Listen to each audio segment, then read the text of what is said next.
Some secrets are worth $500,000. Mine cost my family everything. My granddaughter Sophie whispered the words that would change everything. Grandma Rose, I heard Mommy and Daddy talking. They said they're sending you away today and keeping all your money. The innocent revelation from this 8-year-old shattered my world like glass. I smiled and patted her blonde curls while fury ignited in my chest like a raging inferno. Michael and Amanda had no idea they'd just awakened a sleeping giant.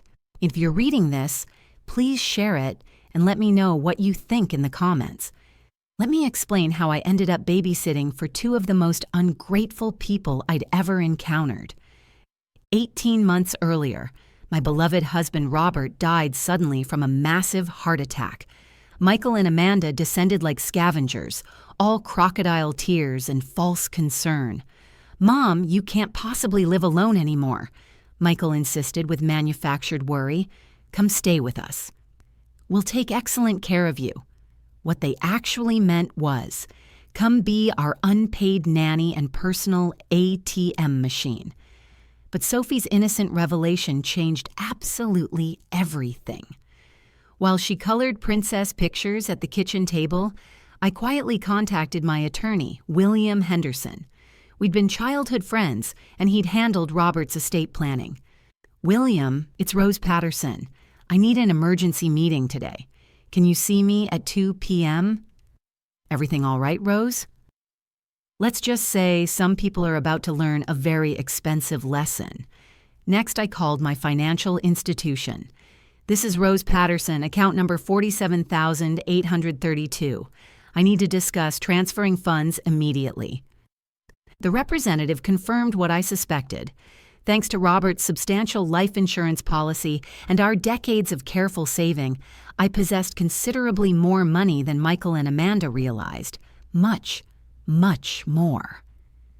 I hung up and watched Sophie, still innocently coloring her drawings. This precious child had no idea she'd just prevented her grandmother from being robbed completely blind. "Sophie, sweetheart," I said, ruffling her hair, "how would you like to help Grandma with a very important project?" She looked up with those sparkling green eyes. "What kind of project, Grandma Rose?" "The kind that teaches people not to count their chickens before they hatch." At precisely 1:30 p.m., I told Sophie we were taking a special walk. I grabbed my purse, the one containing all my crucial documents that I'd been carrying everywhere since Robert's death. Call it widow's intuition, but I'd sensed this confrontation was inevitable. We walked to the corner cafe where William was waiting, his expression concerned as I explained the situation. "They think I'm some helpless old woman they can just discard," I told him. "They're about to discover otherwise." William nodded grimly. "What exactly do you want to accomplish?" "Everything. New will, power of attorney revocation, account transfers, the complete package. And William, I want everything finished before they return from their so-called errands." As we headed toward his office, Sophie skipped beside me, humming cheerfully. She had absolutely no idea she was about to witness the most spectacular takedown in Patterson family history. Sitting in William's office while Sophie played with toys in the reception area, I reflected on my own blindness. The warning signs had been there from the beginning, but grief makes you incredibly stupid. After Robert's funeral, when Michael suggested I sell my house and move in with them, I thought it was genuine love. "The real estate market's incredible right now, Mom," he'd said. "You could get top dollar and we'd love having you nearby." What he didn't mention was that my Social Security check would help cover their mortgage payments and free babysitting would save them $800 monthly.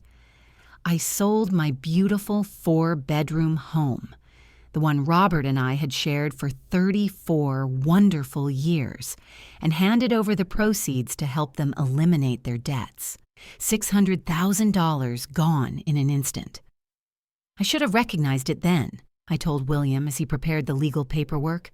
The way Amanda's eyes literally lit up when she heard the sale price. The sudden friendliness after years of barely tolerating my existence. The past 18 months had been a masterclass in psychological manipulation. Every time I mentioned getting my own apartment, Michael would guilt-trip me mercilessly. "Mom, Sophie needs you desperately. You're absolutely amazing with her. Besides, at your age, wouldn't you prefer being with family?" At my age, I was 67, not 97. I could drive, cook, think clearly, and apparently plan revenge better than they could orchestrate their pathetic scheme.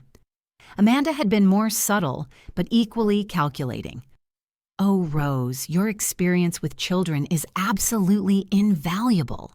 Sophie's excelling in school, and it's definitely because you help with homework. Translation: keep providing unpaid labor while we go out 3 nights weekly." The worst part was how they'd systematically isolated me from friends. "You're so busy with Sophie, we didn't think you want to rejoin the book club anymore. The church ladies called, but we told them you weren't feeling up to visitors." Slowly, methodically, they'd severed me from my entire support system. But they'd made one catastrophic mistake. They underestimated me completely. William slid documents across his desk. "This revokes their power of attorney and designates me as your agent. This transfers your accounts to a new bank they don't know exists. And this," he smiled slightly, "is your updated will." I signed with a flourish. What about the house money I gave them? That becomes very interesting. Since there's no formal loan agreement, we can argue it was a gift contingent on permanent residence. If they breach that contract, they must repay everything, every penny plus accumulated interest. I glanced at my watch. 2:45 p.m. They'd return by 4, expecting to find their compliant old mother ready to be shipped off to Sunset Manor nursing home. Instead, they'd discover a woman who had just reclaimed her power. Sophie burst through the office door. "Grandma Rose, are we finished with the boring grown-up stuff?" "Almost, sweetheart. Just one final stop. Our last destination was First National Bank, where I'd conducted business for 42 years. Sophie sat in the children's area with a lollipop while I met with Patricia, the branch manager. "Mrs. Patterson, I must say this is highly irregular. You want to transfer everything today?" "Absolutely everything, checking, savings, certificates of deposit, all to the new account at Commerce Bank across town." Patricia's fingers flew across her keyboard. "That's quite a substantial amount. Are you absolutely certain about this?" I thought about Michael's face this morning, how he'd avoided eye contact when claiming they were running errands, how Amanda had hugged me extra tightly like she was saying goodbye forever, how they'd asked me to stay with Sophie instead of accompanying them, breaking their usual pattern. I've never been more certain of anything in my entire life. The transfer took 90 minutes. $643,700. Robert's life insurance, our retirement savings, the house proceeds, and every penny I'd saved over 4 decades of careful living, money they'd assumed would become theirs once they had me declared incompetent and gained legal control. "Mrs. Patterson," Patricia said carefully, "if you don't mind me asking, why the sudden urgency?" I smiled sweetly. "Let's just say some people are about to learn that you don't count your chickens before they hatch." By 3:30 p.m., Sophie and I were back home. I sent her to her room to play and got busy in the kitchen preparing their favorite dinner, pot roast with garlic mashed potatoes. If this was going to be my final meal in this house, I wanted it to be absolutely memorable. As I peeled potatoes, I imagined the conversation they'd probably had this morning. "The appointment at Sunset Manor is at 5 o'clock, Michael would have said. "We'll tell her after dinner. By tomorrow, she'll be settled in her new home, and we can begin the power of attorney paperwork." They'd probably already planned how to spend my money. Amanda had been eyeing a new luxury SUV for months. Michael had mentioned wanting to renovate the entire kitchen. They'd even discussed a European vacation, something they could finally afford. At 3:45 p.m., I heard their car in the driveway. I smoothed my apron and checked my reflection in the kitchen window. I looked like a harmless old grandmother preparing dinner for her loving family. Absolutely perfect. The front door opened and I heard their voices, unusually cheerful and loud. They were overcompensating, probably feeling guilty about their planned betrayal. "Mom, we're home," Michael called. "Something smells incredible." "Just making your favorite," I called back. "Sophie's in her room." "How were your errands?" There was a telling pause. "Fine," Amanda answered. "Just, running around town." I smiled to myself. In approximately 1 hour, they were going to discover that while they were running around town plotting my downfall, I was running circles around them.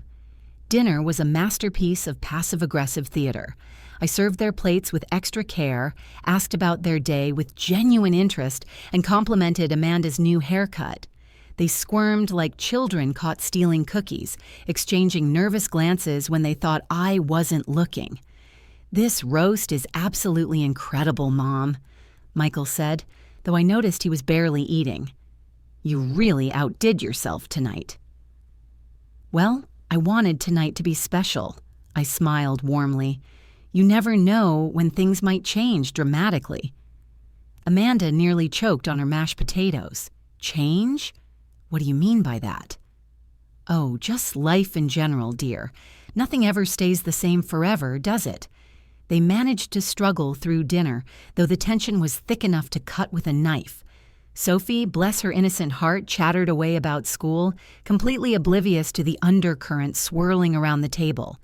At 7 p.m., Michael cleared his throat. "Mom, could we talk to you in the living room?" "Sophie, go play in your room for a while." Here it comes, I thought, the moment they've been building toward all day. We settled in the living room, them on the couch, me in my favorite chair by the window. Michael fidgeted with his hands. Amanda stared at the coffee table like it held the secrets of the universe. Finally, Michael spoke. "Mom, Amanda, and I have been talking extensively, and we think it might be time for you to consider alternative living arrangements." I tilted my head, the picture of innocent confusion. "Alternative arrangements? You mean like getting my own apartment?" "Not exactly." Amanda jumped in, her voice artificially sweet. "We were thinking more along the lines of assisted living, somewhere with people your own age, organized activities, medical staff available around the clock." "You mean a nursing home?" "It's not a nursing home," Michael said quickly. "It's a lovely community. We visited today. Sunset Manor. They have beautiful facilities, excellent programs. And you've already made arrangements, haven't you?" Another exchange of guilty glances. "We thought we'd explore options," Michael said weakly. I leaned back in my chair, letting the silence stretch uncomfortably. They expected tears, protests, maybe even desperate begging. Instead, I smiled calmly. "Well, that's interesting timing." "What do you mean?" Amanda's voice was sharp with worry. "I mean, I spent today exploring options, too." I pulled out my phone and scrolled to William's contact. "William, it's Rose. Could you come over now?" "Yes, I think it's time." Michael's face went pale. "Mom, what are you doing?" "Taking care of business, sweetheart. Just like you taught me." I stood up, smoothing my skirt. "William Henderson will be here in 10 minutes to explain some changes I've made today. You might want to sit down." Amanda grabbed Michael's arm desperately. "What is she talking about?" The doorbell rang exactly 10 minutes later. I opened it to find William with his briefcase and a grim expression that could have frozen water. "Good evening, Rose." "Michael, Amanda." "William," I said cheerfully, "why don't you explain to my son and daughter-in-law what we accomplished today?" William settled into the armchair across from Michael and Amanda, who looked like they were facing a firing squad.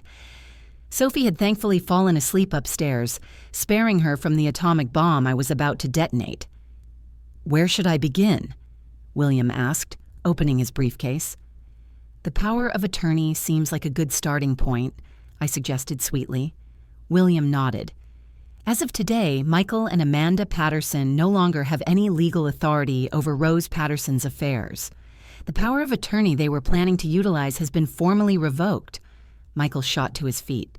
Planning to utilize? We weren't planning anything. Sit down, son, I said quietly. We both know that's a complete lie. Amanda's face had gone white as fresh snow. Rose, please. I know we hurt you, but Michael's scared and confused. Can't you find it in your heart to forgive him? I looked at this woman who'd participated in planning to steal my independence and dignity, who'd smiled to my face while plotting behind my back. A year ago, I would have crumbled under the guilt she was trying to heap on me. Amanda, I forgave Michael the moment I filed those charges. Forgiveness doesn't mean enabling or ignoring consequences. It means I'm not going to let his choices poison my future. 3 months later, Michael pled guilty to avoid trial. He got 18 months in minimum security prison and 5 years probation. The judge ordered full restitution, $750,000 plus interest and fees. Amanda had to sell the house and move into a small apartment. She got a job at a dental office to support herself and Sophie. It wasn't easy, but she was learning to stand on her own feet for the first time in years. Sophie came to visit me every weekend. We'd swim in the apartment pool, bake chocolate chip cookies, and work on her homework together. She was resilient in the way children are, and she was learning valuable lessons about honesty, consequences, and the difference between love and manipulation. As for me, I enrolled in community college art classes, joined a new book club, and started volunteering at the local animal shelter. At 67, I was finally living the life I wanted instead of the life others expected of me. Robert's betrayal still stung sometimes, late at night when I was alone with my thoughts. The knowledge that the man I'd loved and trusted for 34 years had been living a double life was a wound that would take time to heal. But I'd learned something important through this ordeal. Being hurt doesn't make you weak, and being kind doesn't make you stupid. Linda Morrison Hayes had indeed returned the money that was rightfully mine. When I'd explained the full situation to her, how Michael had manipulated both of us, she'd been horrified. She genuinely believed Michael's story about the insurance error and had felt terrible about cashing the check once she understood the truth. I never wanted to take anything from you, Rose, she'd told me during our long phone conversation. Robert and I, what we had was wrong, and I've regretted it every day since. When I lost the baby and then Robert died so suddenly, I was devastated. Michael seemed like he was trying to help both of us.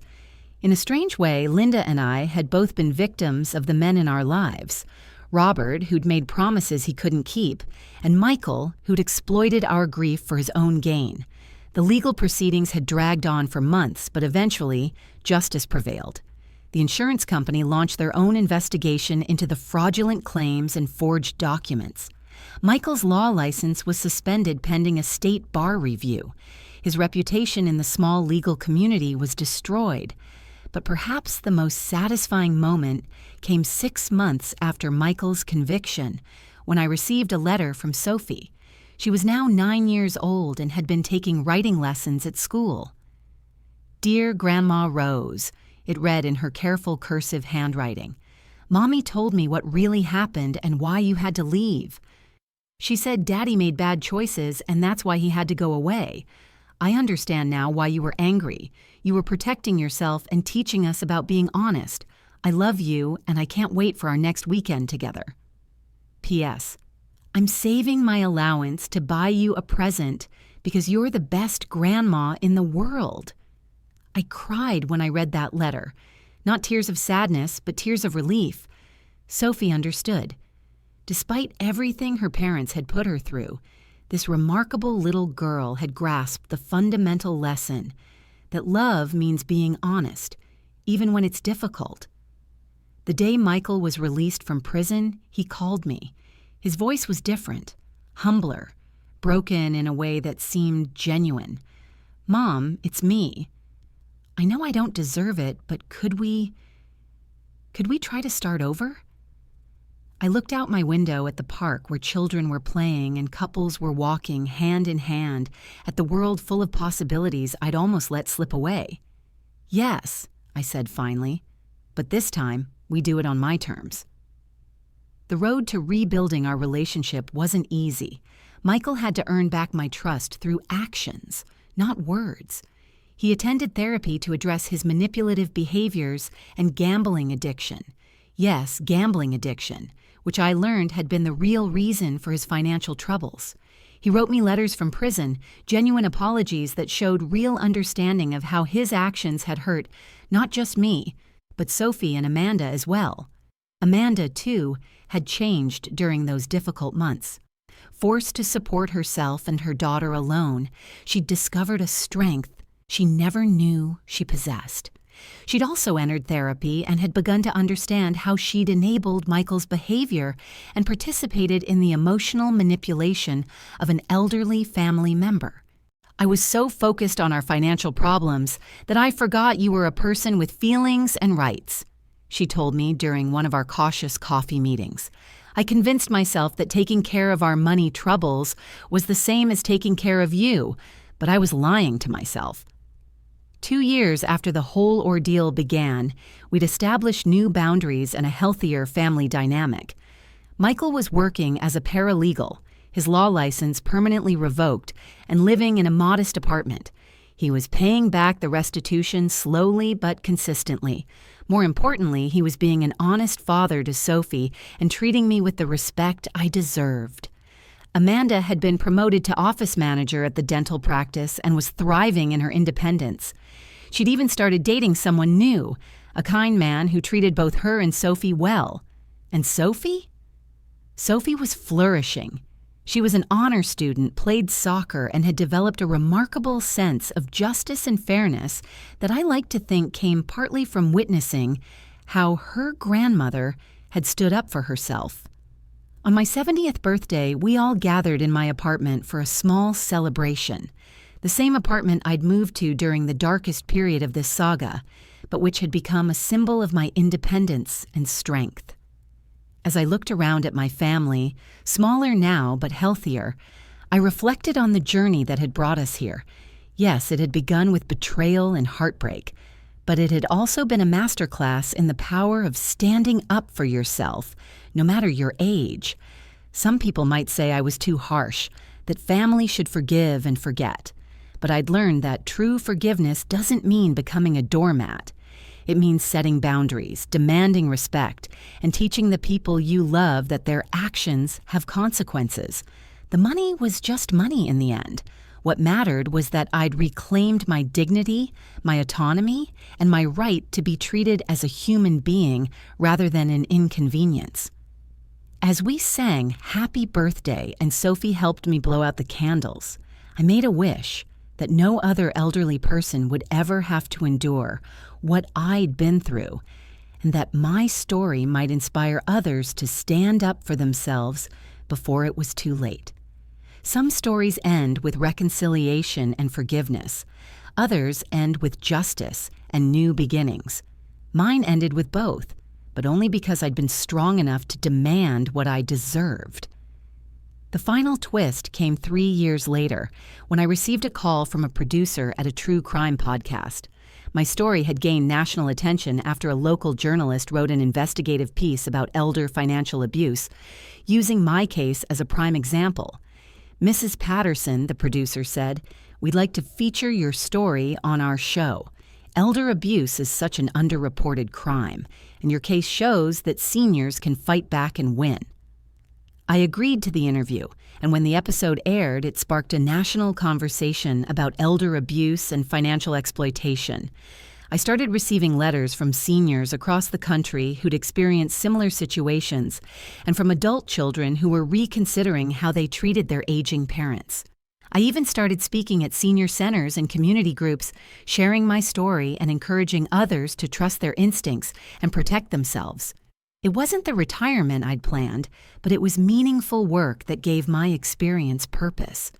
Michael, to his credit, also participated in some of these talks, sharing his perspective as someone who'd committed elder abuse. His willingness to acknowledge his crimes publicly and warn others was another step in his long journey toward redemption.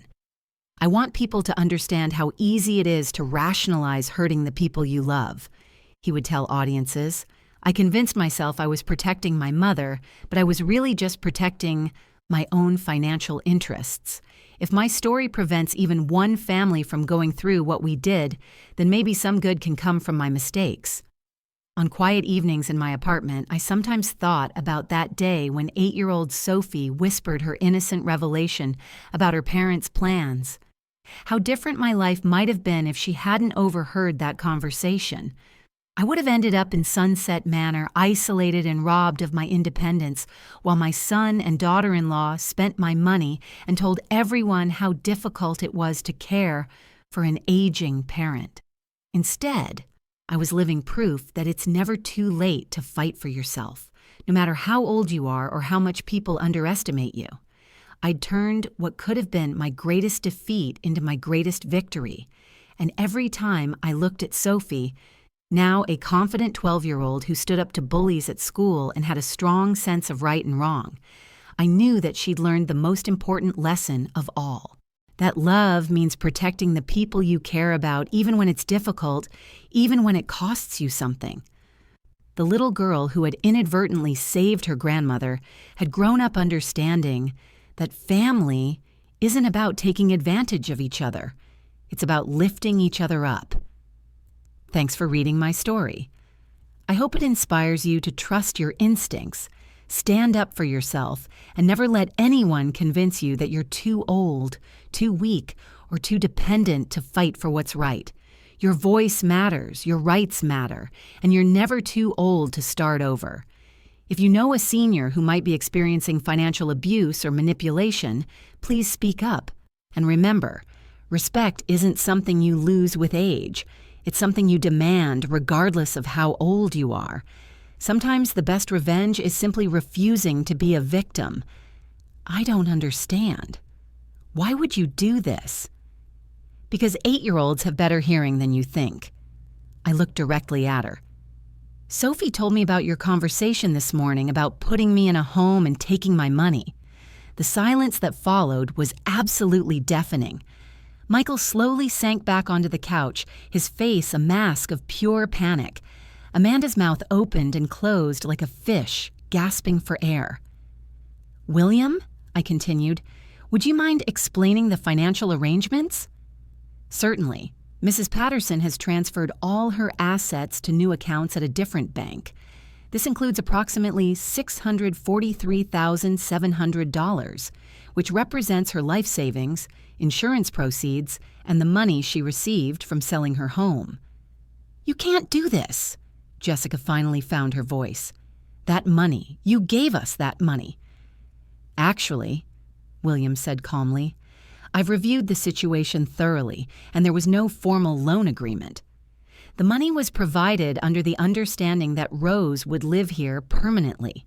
If that arrangement is terminated, she has the right to request repayment." "With interest," I finished. 18 months' worth. Michael ran his hands through his hair frantically. "Mom, please, let's discuss this reasonably. You don't understand what you're doing." "Oh, but I do." I stood up, feeling more powerful than I had in months. "I understand that you've been planning to have me declared incompetent so you could control my finances.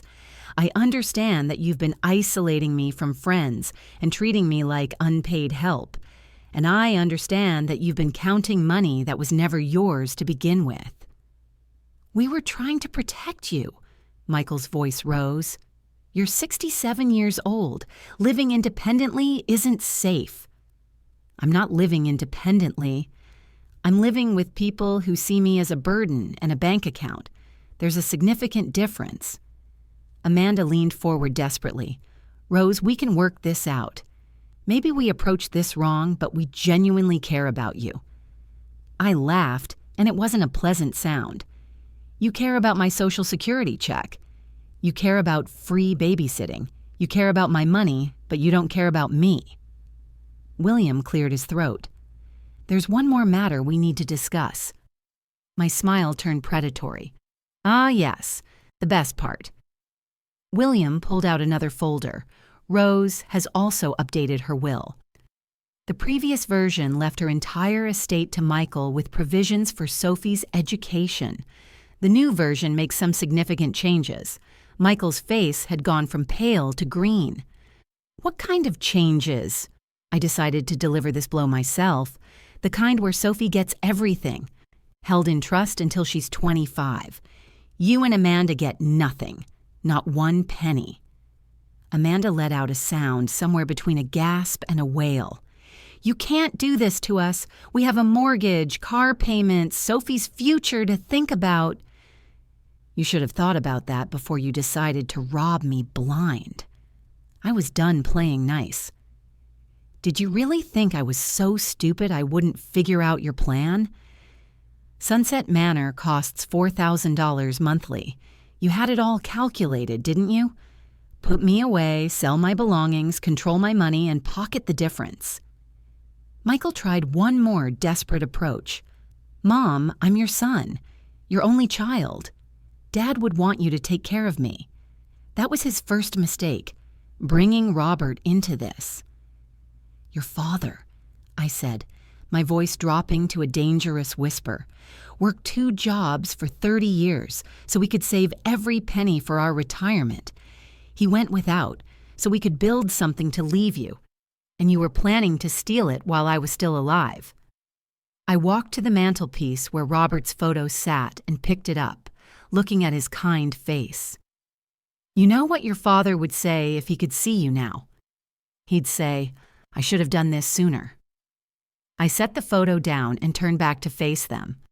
William, there's one more document, isn't there? William nodded grimly. The eviction notice. Rose has decided she no longer feels safe living here. As a tenant without a lease, you have 30 days to find her alternative arrangements. Eviction notice? Michael's voice cracked. This is our house.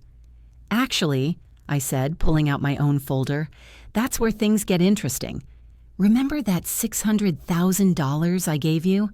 I have all the bank records showing the transfer came from my account to yours, specifically to pay off your mortgage and credit cards. No loan documents were signed, but there are emails where you promised I'd always have a home here. Amanda's face crumpled as understanding dawned. You want the money back.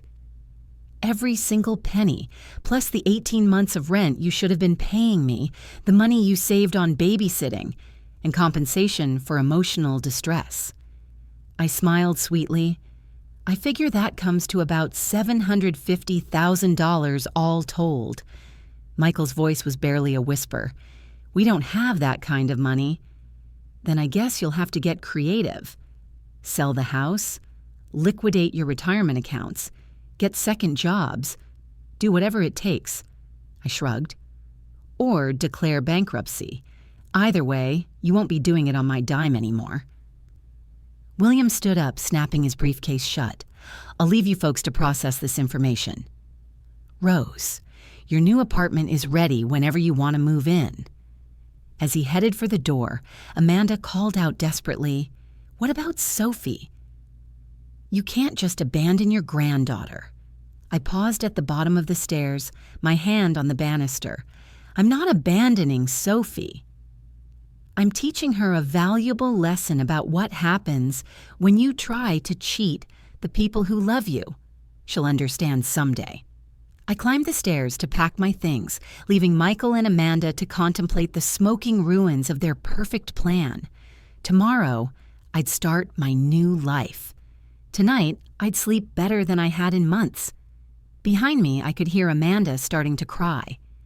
3 weeks later, I was sipping coffee in my beautiful new apartment overlooking Riverside Park, watching joggers and dog walkers enjoy the morning sunshine. The 2-bedroom furnished rental was costing me $1,800 monthly, a fraction of what I'd been contributing to Michael and Amanda's household expenses. My phone rang. Michael's name flashed on the screen for the 14th time this week. I let it go to voicemail, same as the other 13 calls. When it stopped ringing, I played his latest message. Mom, please call me back. We need to talk. This has gone too far. Sophie's asking where you went, and Amanda's having panic attacks. We can work this out if you'll just be reasonable. Reasonable? That was rich coming from someone who'd planned to have me committed. I deleted the message and called William instead. How's our lawsuit progressing? Slowly. They've hired Martin Burke from Burke & Associates. He's actually quite good. William's tone was careful.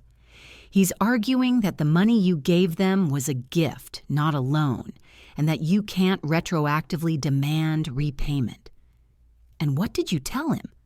That we have 18 months of documented evidence showing they treated you as a tenant, not a family member.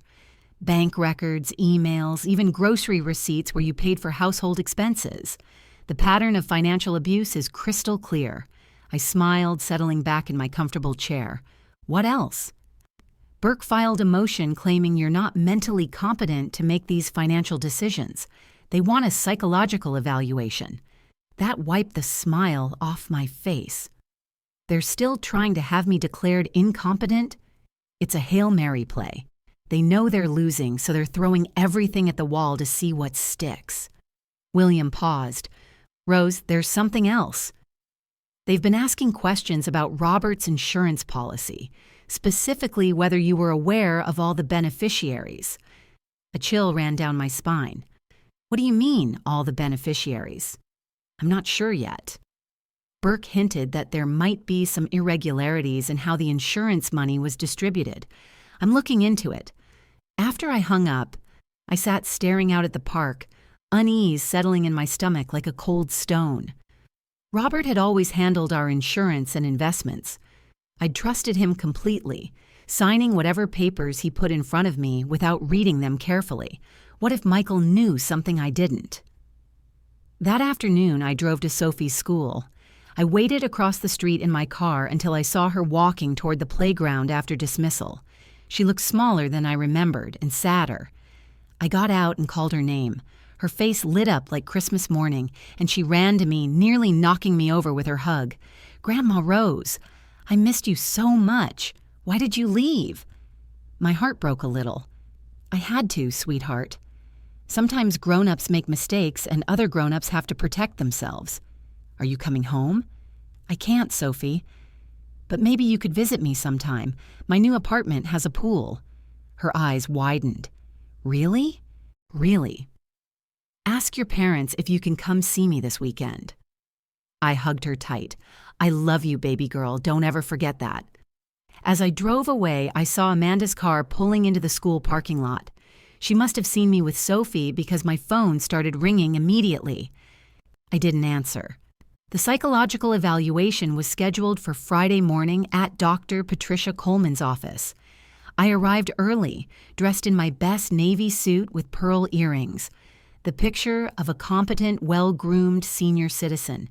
Dr. Coleman was younger than I'd expected, maybe 45 with kind eyes behind wire-rimmed glasses. Mrs. Patterson, I want you to know this evaluation was requested by your son's attorney, but I work independently. I'm here to assess your mental state, not to take anyone's side. I appreciate that, Doctor. Coleman. For 2 hours, she put me through cognitive tests, memory exercises, and questions about my recent decisions. I answered everything honestly, explaining my reasoning for each financial move I'd made. You seem to have very clear recall of events and strong analytical skills, she noted. Can you tell me about your relationship with your son and daughter-in-law? I chose my words carefully. They're struggling financially, and I think they saw me as a solution to their problems rather than as a person with my own needs and rights. Do you feel your recent actions might be considered extreme by some people? I looked her directly in the eye. Dr. Coleman, if someone was planning to steal your life savings and have you committed against your will, what would you consider an appropriate response? She made a note. Point taken. That evening, William called with an update. The evaluation went well. She's recommending no conservatorship. But Rose, we have a problem. I found out what Burke was hinting about. My stomach dropped. Tell me. Robert had a second life insurance policy, a big one, $2 million purchased 5 years before he died. You weren't the only beneficiary. The room seemed to tilt. Who else? Someone named Linda Morrison. Ring any bells? The name hit me like a physical blow. Linda Morrison, Robert's secretary from the engineering firm where he'd worked for 15 years. The pretty blonde who'd always been a little too friendly at company picnics. She got half the money, Rose. $1 million. The insurance company cut 2 checks, one to you for $1 million, one to her for $1 million. I sank into my chair, mind reeling. But I only received $500,000 from his life insurance. That's what has Burke interested. If Robert left Linda $1 million and you were supposed to get $1 million, where's your other $500,000? The pieces clicked into place with horrible clarity. Michael had handled all of Robert's insurance paperwork after the funeral. He'd told me the policy was only worth $500,000 after taxes and fees. I'd been so grief-stricken, I'd believed him. My son stole $500,000 from me. It looks that way. And if he's been sitting on that information while trying to have you declared incompetent, it shows a pattern of financial manipulation that goes back years. I closed my eyes, feeling the weight of multiple betrayals. My husband had cheated on me emotionally and financially. My son had been stealing from me before he ever tried to commit me. The 2 men I'd trusted most in the world had both betrayed me. But instead of despair, I felt something else rising in my chest. Pure, crystalline rage. "William," I said quietly, "I want to destroy him." I spent the weekend planning my next move. If Michael thought he could manipulate me with hidden information about Robert's affairs, he was about to learn that 2 could play that game. Monday morning, I called Linda Morrison. According to the internet, she was now Linda Morrison Hayes, living in suburban Atlanta with her orthodontist husband and 2 teenage daughters. The phone rang 4 times before a woman answered. "Hello, Linda. This is Rose Patterson, Robert's wife." The silence stretched so long I wondered if she'd hung up. Finally, "Oh my God, Rose. I wasn't expecting. How did you get this number? I'm very resourceful when I need to be." I kept my voice pleasant, conversational. "I think we need to talk about Robert's insurance policy." "I don't know what you mean, Linda. Honey, I know about the $2 million policy. I know you received half of it. What I'm curious about is what you know about my half." Another long pause. "Your son told me you'd received your portion." "My son told you? When exactly did you speak to my son?" He called me after Robert died to let me know about the funeral arrangements and to discuss the insurance situation." I felt my pulse quicken. "What did he tell you about the insurance situation?" "He said you were struggling with grief and that he was handling your finances temporarily. He said the insurance company had made an error and sent 2 checks when there should have been 1, and that I should cash mine and not worry about it." The audacity took my breath away. Michael had not only stolen my money, he'd convinced Robert's mistress to be complicit in covering it up. "Linda, that check you received was supposed to be split between us. Robert left us each $500,000, not $1 million each. That's not what Michael said. He showed me paperwork. Forged paperwork, I'm guessing." I let that sink in. "Linda, I think we've both been played by my son. The question is, what are we going to do about it?" Tuesday morning, I was waiting outside Michael's office when he arrived for work.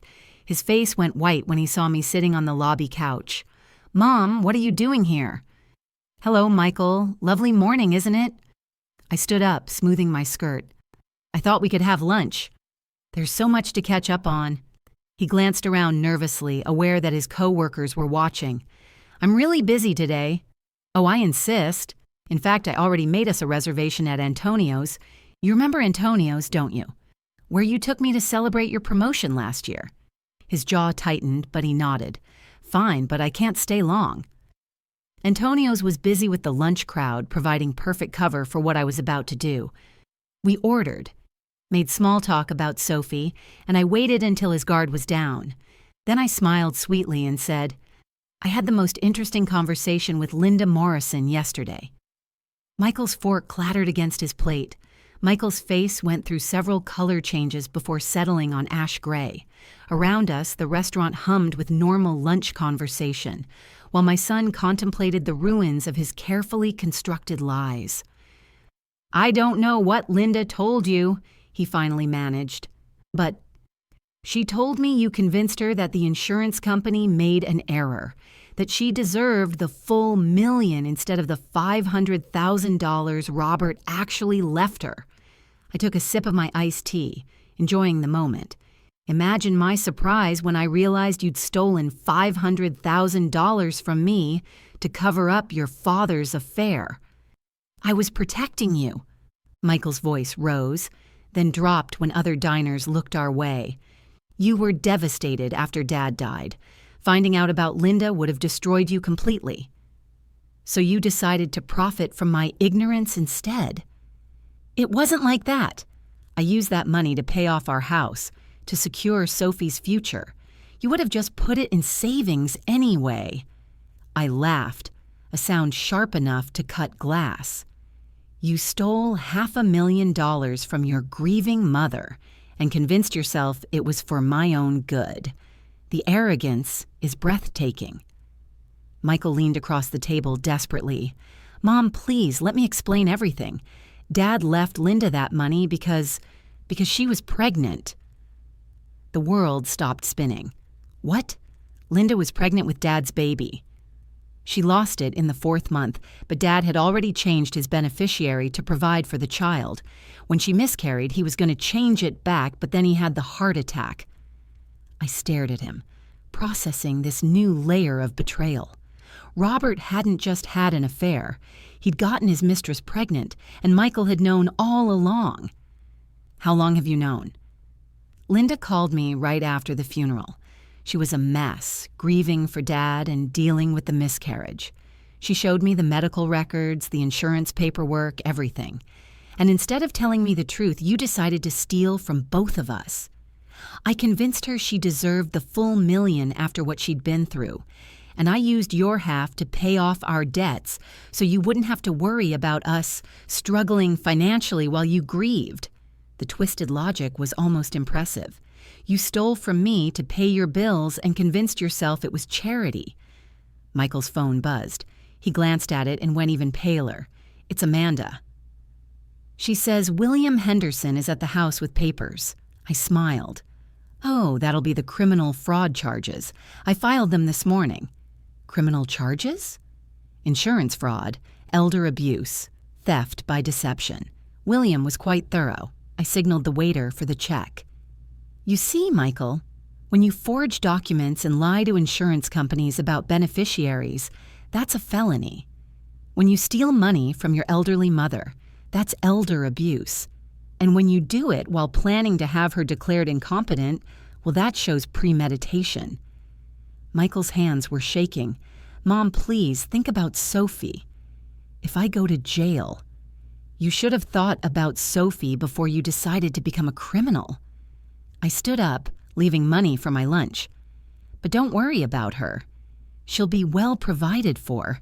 In fact, she'll be getting quite a bit more inheritance than originally planned." "What do you mean?" I leaned down and whispered in his ear. "Linda's giving me back the money that was rightfully mine. All of it. Turns out she's not as comfortable with theft as you are." Michael's face crumpled. "You can't do this to me. I'm your son." "You're right. You are my son, and that's what makes this so much worse." I walked out of the restaurant and climbed into my car, hands steady on the wheel. One more stop to make. The next morning, I sat in my apartment watching the news coverage of Michael's arrest. "Local insurance agent charged with elder abuse and fraud," the anchor reported. "Michael Patterson allegedly stole over $500,000 from his mother's insurance settlement while planning to have her declared mentally incompetent." My phone had been ringing all morning. Reporters, neighbors, old friends who'd seen the story. I ignored them all except one call. Grandma Rose. Sophie's voice was small and scared. Mommy's crying and she won't tell me why Daddy isn't coming home. My heart broke for this innocent child caught in the middle of adult ugliness. I'll be right there, sweetheart. I found Sophie at her friend's house where Amanda had dropped her off before heading to the jail to see Michael. The 8-year-old looked lost and confused, clutching her stuffed rabbit. "Are you in trouble too, Grandma Rose?" I knelt down to her level, taking her small hands in mine. "No, baby, I'm not in trouble." Sometimes grown-ups make very bad choices, and they have to face consequences. Is Daddy a bad person? Your daddy isn't bad, Sophie. But he did bad things, and now he has to make them right. Over the next few hours, I explained everything to Sophie in age-appropriate terms. How people who love each other should be honest and kind. How taking things that don't belong to you is wrong, even if you think you have good reasons. How sometimes protecting someone means making very hard choices. Are you still mad at Daddy? I considered the question carefully. I'm disappointed in your daddy, and I'm sad that he hurt me. But I will always love him because he gave me you. That evening, Amanda came to collect Sophie. She looked haggard, her eyes red from crying. The lawyers say he might get 5 years if he's convicted. That's up to the judge now. Athadat. If you enjoyed this story, don't forget to like, share, and subscribe for more.